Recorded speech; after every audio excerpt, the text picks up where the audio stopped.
lamig guys. Dito tayo sa labas. Austin, tara.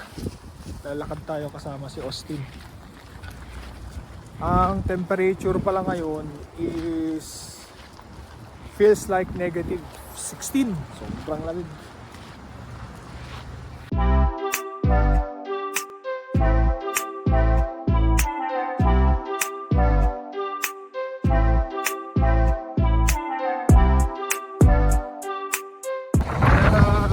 Mas maganda mag-invest kayo sa ano, bumili kayo ng magandang jacket.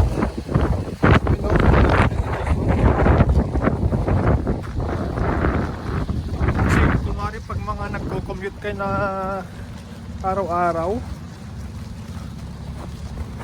ganito kalamig, hindi kayo nakasuot ng proper attire, kayo ang kawawa, manginginig kayo sa lamig. Kaya dapat maganda yung bibili nyo talaga. Kahit di naman yung mahal, meron namang jacket na affordable, pero mahal pa rin syempre.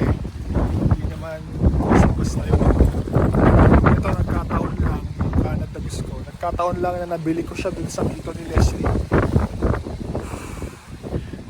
Parang kinash namin 400, 500. Parang binigay niya na lang talaga. Kasi nga, hindi na kasya sa kanya. Kaya, itong jacket na to, talagang pang malakasan. Malakasang jacket na talaga.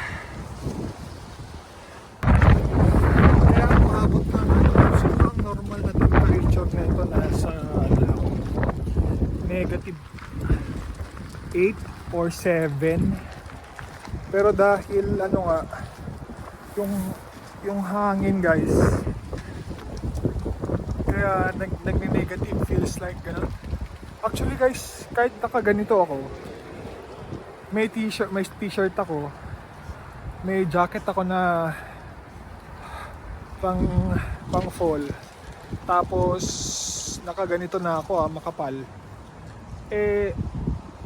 medyo may nararamdaman pa rin ako, konti lang, hindi siya sobrang lamig.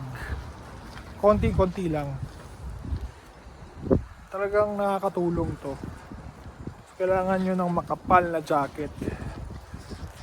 Kahit sabihin mo, isa. Kasi, isa lang. Kahit isa lang, well, mas maganda pag dalawa. Isa. Para pwede mong pagpalitan or salitan. Kasi syempre, kung araw-araw mo namang ginagamit, may mga times na papawisan yung jacket mo, ilalaba mo. Kailangan nyo talaga ng malakasang jacket pag mga ganitong super lamig. Tara guys, akit na tayo kasi sobrang lamig na at may trabaho pa tayo. Pero imaginein mo, araw-araw ka pumapasok, kawawa ka, ganito. Wala kang sasakyan, nagko-commute ka, mahirap. Kaya kasi ginagawa ko na yun dati, pero yun nga, medyo mahirap. Punasan natin yung phone ni Austin kasi ang daming asin. Ayun, kawawa si Austin. Yung mga yan guys, asin yan. Bubuhatin ko nga siya kasi hindi niya na kaya. Pasok na kami.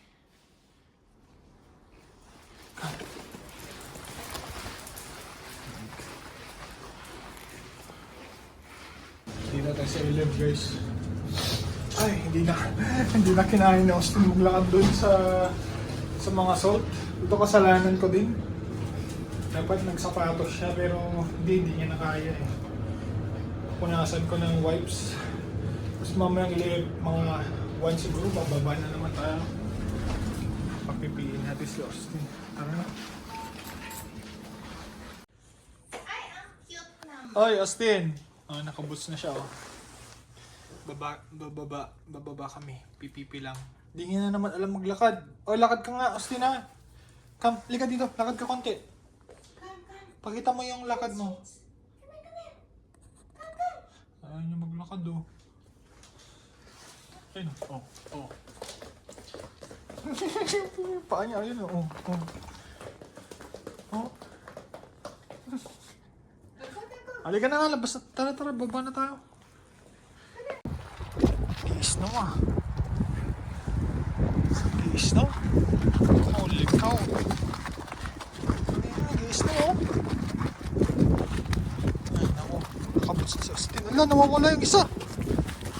Nasaan na? Ayun, nalaglag.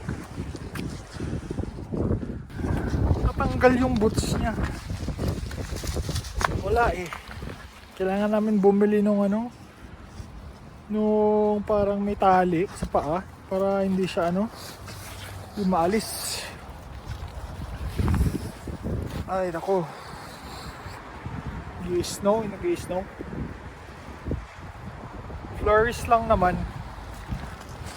Sana hindi ano, malaki o malakas. Kasi lalabas tayo mamaya. Gusto na naman ni Austin dito.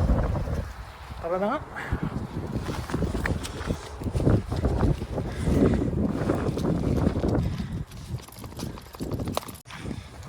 Ay, lasihin mo na yan. Tara na. Wala ko nakaputso. Tapos na ako.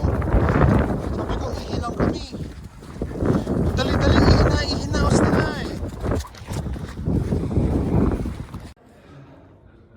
Alam mo, namumula yung kamay ko.